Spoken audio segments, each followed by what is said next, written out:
मेरा सवाल डॉक्टर व्यास से है। आप सनातन धर्म को रिप्रेजेंट कर रहे हैं यहाँ पर, और आपने कहा कि धर्म के अंदर कोई एडिशन नहीं होना चाहिए। और मैं आपसे मैंने नहीं कहा, मुझे आप ये बता सकते हैं कि किसी सनातन धर्म के किसी शास्त्र में हिंदू वर्ड लिखा हुआ है, या ये लिखा हुआ है कि ये हिंदू धर्म भी कोई आने वाला है? अगर ये नहीं है तो ये सनातन धर्म में ये हिंदू वर्ड कहाँ से आया, और ये हिंदू वर्ड सनातन धर्म से किस तरह से रिलेटेड है, और वो कहाँ से आया हुआ है? ठीक है, पहली बात ये है कि हिंदू शब्द आप जो समझ रहे हैं कि वो पारसियों के या फारस वालों के आने के बाद हिंदू शब्द हमारी जाति के लिए प्रचलित हुआ, वो थोड़ा ज़्यादा है। कालिका पुराण आदि कुछ ग्रंथों में हिंदू शब्द का पहले हिंदवो विंध्यमावेशन वहाँ स्पष्ट उल्लेख है। हिंदू शब्द की उत्पत्ति आपको संस्कृत के पुराने कोशों में मिल जाती है। हिमालय से लेकर इंदु सरोवर तक एक प्रथा रही है, शब्द किसी का पहला शब्द और अंतिम शब्द, पहला अक्षर अंतिम अक्षर मिलाकर पूरा शब्द बन जाता है। आज भी ये अन्य भाषाओं, डॉक्टर में DR लिख देते हैं, डॉक्टर का पहला अक्षर D, अंतिम अक्षर R, DR का मतलब डॉक्टर, MR का मतलब मिस्टर। वैसे हिमालय से लेकर इंदु सरोवर पर्यंत का जो देश है वो हिंदू देश है, इसलिए हिंदुओं का जो स्थान है वो हिंदुस्तान है, ऐसा उल्लेख पुराणों में और उसके कुछ प्राचीन साहित्य में मिलता है। नंबर 1। नंबर 2, भाषा विज्ञान की दृष्टि से अगर आप विचार करें तो सिंधु विदेशी जब यहाँ आए तो उनको सिंधु नदी सबसे पहले मिली, सिंधु के आधार पर सिंधुस्तान बना, और सकार का उच्चारण हकार करने की कई भाषाओं में प्रवृत्ति है। इसलिए जैसे सप्ताह का हफ्ता, सरस्वती का हरहवती, वैसे इस आधार पर भी सिंधु का हिंदू बनकर सिंधुस्तान से हिंदुस्तान बन गया है। और ये मैंने कभी नहीं कहा कि कोई एडिशन नहीं होना चाहिए, मैंने कहा कि जो मूल शास्त्रों के सिद्धांत हैं उन सिद्धांतों में परिवर्तन करने का हमें कोई अधिकार नहीं है, क्योंकि फल देने वाले हम नहीं हैं। इतना ही मैंने कहा है।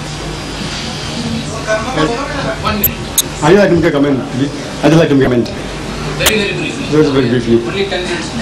Regarding the question said by the brother to Dr. Vyas, he has given a correct definition of the word Hindu, and he said that Hindu is a person living in India, in Hindustan. But that's a geographical definition. By that, if you agree with that definition, even I am a Hindu. But what brother was referring to is the theological definition of Hinduism mentioned in the Hindu scriptures, which I, being a student of comparative religion, I don't come across any. This definition has also been agreed by Swami Vivekananda, that Hindu is a geographical definition, meaning those people living on this side of the Indus Valley civilization. By that I am a Hindu. But the religion should be called a Vedantist religion, those who follow the Vedas. And one more clarification regarding, you said that I had mentioned that fatwa is the opinion. Yes, I mentioned it. But if that opinion is given by the judge sitting on the seat of judgment, it is taken as a judgment and a verdict. So fatwa can also mean a verdict. Let me clarify. And Quran clearly states in Surah Furqan, chapter number 25, verse number 59, that if you are in doubt, ask the person who knows. So if the Quran speaks about medicine, and if you have a doubt, you will take fatwa from a doctor. I have a right to give fatwa when Quran is talking about medicine. I have a right. I have a right to opinion.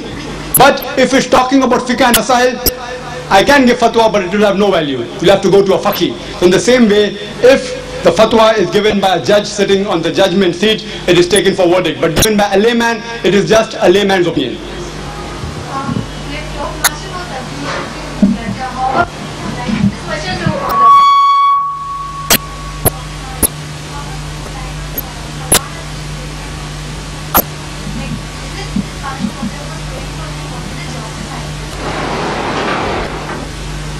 Sister has asked a similar question.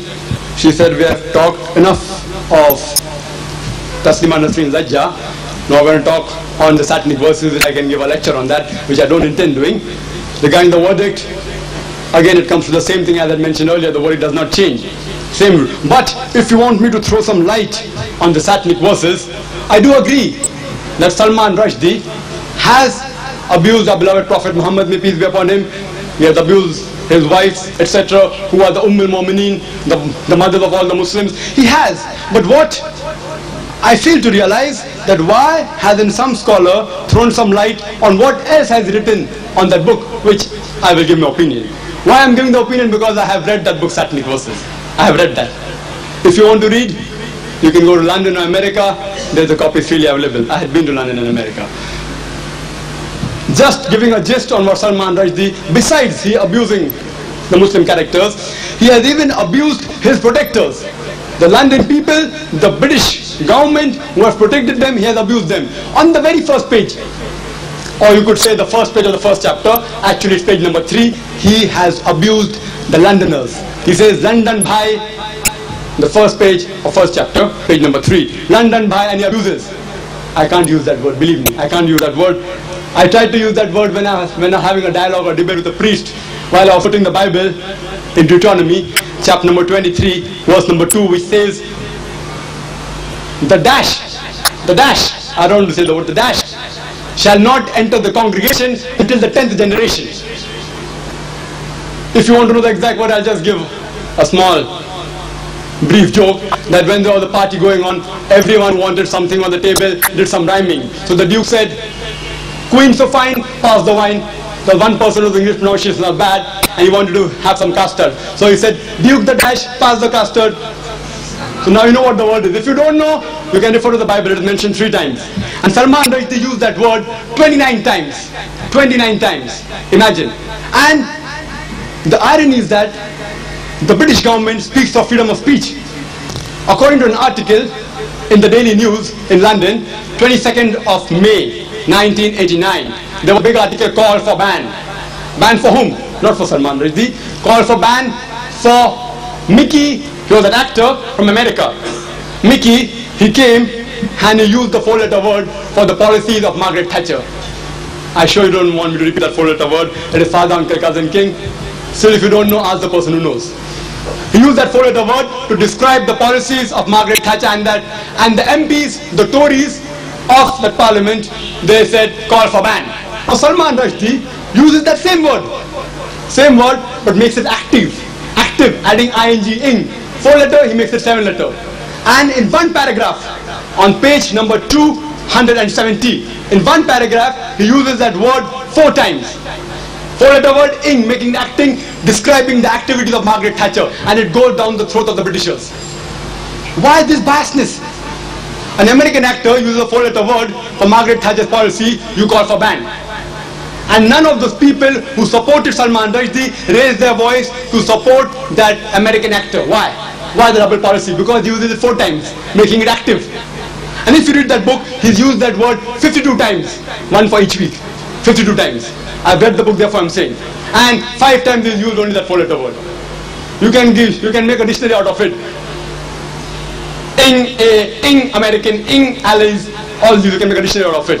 And he has even abused the Prime Minister, the ex-Prime Minister, who was the Prime Minister at that time. And he says that, and he calls it a nickname, like he does for all the characters. He is called the Chamcha. He personifies himself as Chamcha or as the Jibreel or Spunu. He calls Margaret Thatcher Maggie. And what he says, torture. Know the meaning of torture? Torture means Thatcher. He says torture and full stop. 1-word sentence, beautiful. I do appreciate Salman Rushdie for his pen. 1-word sentence, torture, full stop. Maggie, the 5-letter word. I don't want to repeat it. It's a female dog. He says torture, full stop. Maggie, the 5-letter word. That's right, I'm answering the question, brother. Because she said that she wants me to throw some light on the satanic verses and on the verdict of Salman Rushdie. Regarding the verdict, it remains the same as my previous answer. Regarding throwing light, I'm throwing light, brother. If you give me the permission, just a couple of more minutes. So that, how many of you out here knew all this was mentioned in the satanic verses? Oh, very good. 2, 3. So I'm 3. So did you know all this was mentioned? Do you know torture referred to Thatcher? Oh, very good. We have intelligent people out here, but the masses don't know. So, fine. But please let me answer, brother. Let me answer. I do agree that people will say that Margaret Thatcher, she's an iron lady. She won't get moved. She's very strong. I do agree. Even if you call her that 5-letter word, even if you call her a female dog, she won't get moved. But imagine if you go to her son, Mark Thatcher. You might have seen him on TV playing soccer, that rugby. If you go to Mark and say, Mark, Salman Rushdie has called you an SOB, son of a 5-letter word, I'm sure Mark will hammer you. He will not believe in freedom of speech. If you tell Mark that Salman Rushdie has called you an SOB, son of a 5-letter word, he will surely hammer you. Even the British people are sensitive, but their sensitivism is